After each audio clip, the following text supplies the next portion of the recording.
అయ్యా నమస్కారములు. ముఖ్యమంత్రి గారు, రెవెన్యూ మంత్రి గారు, మంత్రిని శ్రీధర్ బాబు గారికి నమస్కారములు.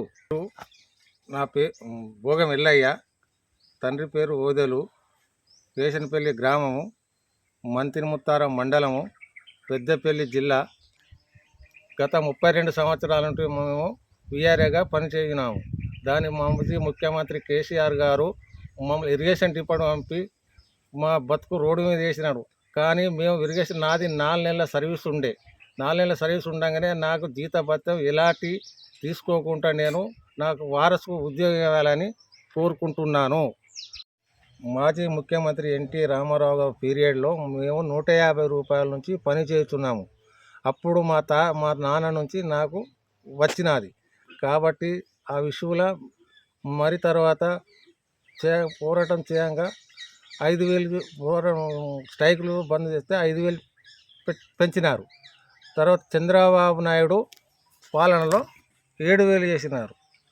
మరి రెవెన్యూ మంత్రితో వాళ్ళ కేసీఆర్ ముఖ్యమంత్రి అయిన తర్వాత 10,000 జీతం పెంచినారు. 10,000 జీతం చేస్తే మేము ఎటు కాకుండా జీవితం సాలీసాలని జీవితంతో కష్ట సుఖాలని ఎల్లబోసుకుంటూ మంచి సుఖపడి మరి సుఖపడే టైంలో మమ్మల్ని రోడ్డున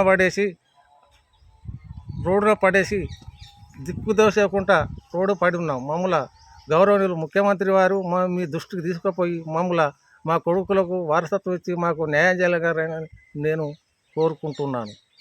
మా కోసం కేసీఆర్ పాలన, మా కోసము రేవంత్ రెడ్డి సారు, శ్రీధర్ బాబు సారు, సీతక్క అసెంబ్లీలో మా కొరకు యథావిధిగా టేబుల్ గుద్దుకుంటా మా గురించి మాట్లాడినారు. గత ప్రభుత్వం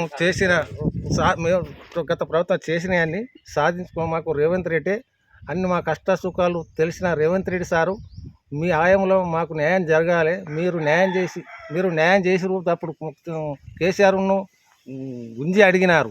ఇప్పుడు మీ ఆయం మీది కాబట్టి మా కష్ట సుఖాలు మీకు తెలుసు కాబట్టి మీరు దయచేసి మాకు న్యాయం చేయగలరు. అయ్యా మీరే లాస్ట్ ముచ్చట, మీరే మా కుటుంబాలను వెలుగు నింపాలని కోరుకుంటున్నాను.